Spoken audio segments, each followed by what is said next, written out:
Au début du XIVe siècle, un médecin et savant italien du nom de Gentile da Foligno s'est posé une question toute simple. D'où vient la timidité? Da Foligno, c'est un médecin et scientifique brillant de son époque. C'est pas Joel Clodo? Voyons donc ce qu'il a conclu sur les causes de la timidité. Pour lui, la timidité d'une personne peut être expliquée par, je cite, « un excès de froid dans l'organisme ».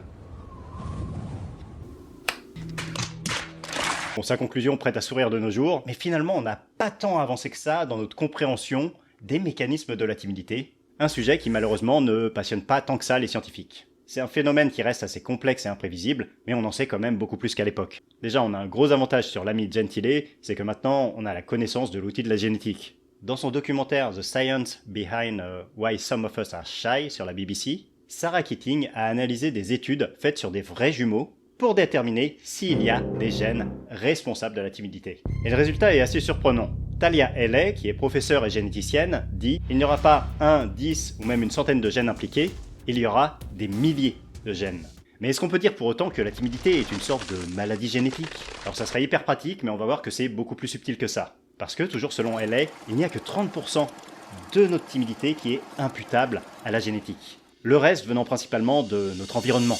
Alors on est d'accord, 30% c'est pas négligeable. Et si vous avez une grosse timidité, c'est certainement que vous aviez ce terreau fertile, cette prédisposition génétique. Mais c'est juste un élément parmi d'autres qui explique que vous avez développé une grande timidité. Donc on va plonger encore plus profond là-dedans et on va essayer de chercher ensemble ce qui a pu causer votre timidité. Mais c'est quoi un environnement qui crée de la timidité? Ce dont on peut être sûr avec la conclusion de ces études, c'est qu'on ne naît pas timide.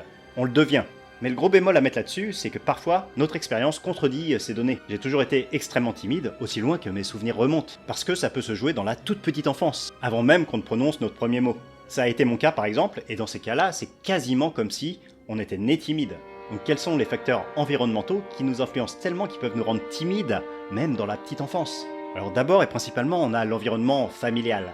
Des parents stressés, angoissés, qui ont peur des autres, peuvent facilement transmettre leurs peurs, leurs angoisses à leurs enfants. Mais comme c'est complexe, parfois c'est l'inverse qui va produire les mêmes résultats. Un grand frère ou des parents super à l'aise socialement, et le petit dernier en comparaison va se sentir inférieur, et pourra parfois développer une grande timidité. Un autre point hyper important dans l'environnement, ça va être notre éducation et nos modèles. Est-ce qu'on a reçu les bons encouragements au bon moment? Non mais oh! Est-ce qu'on a eu les bons modèles socialement, qui se comportaient bien avec les autres? Ou est-ce qu'on a parfois manqué de reconnaissance, été remis en cause sur nos choix, sur nos capacités? Si à chaque sortie que vous faisiez, vos parents ou les membres de votre famille disaient de vous « Oh regardez, il fait son timide, oh il est encore timide », ça vous a forcément conforté dans votre case, dans votre rôle de timide, et ça a forcément renforcé votre timidité. Vous avez peut-être aussi reçu des critiques sur votre maladresse ou vos erreurs. Des remarques comme « T'es maladroit, tu sais rien faire ». Tu sais pas jouer, Jack.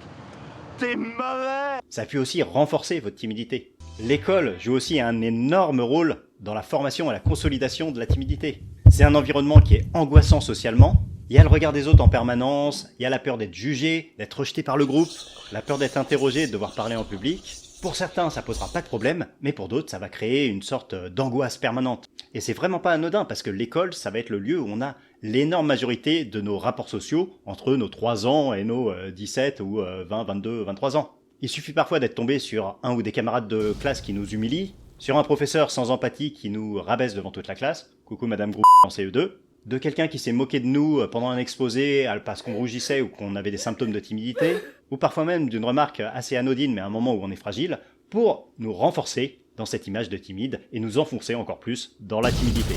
Et ça, c'est ce qui arrive aussi régulièrement à l'adolescence, parce que c'est un moment où le rapport à l'autre change complètement. En plus de la peur du rejet du groupe, il y a maintenant l'envie de plaire.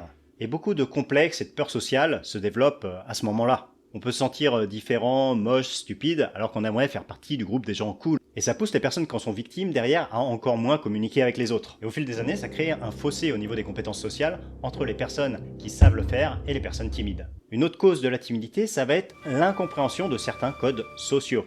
Avec la personne timide qui ne comprend par exemple pas du tout le jeu de la séduction. Parce que pour elle, le rapport à l'autre c'est juste une angoisse permanente, surtout face à quelqu'un qui lui plaît, et donc il n'y a pas de jeu, il n'y a pas de côté agréable. Mais alors, à quoi ça se joue d'être un grand timide ou pas? Alors c'est un truc qu'on n'aime pas entendre dans la vie en général, mais là c'est particulièrement vrai sur le sujet de la timidité, c'est que la cause est principalement liée au hasard. Si on a manqué de la bonne rencontre au bon moment, Mais non. Mais hasard de dingue!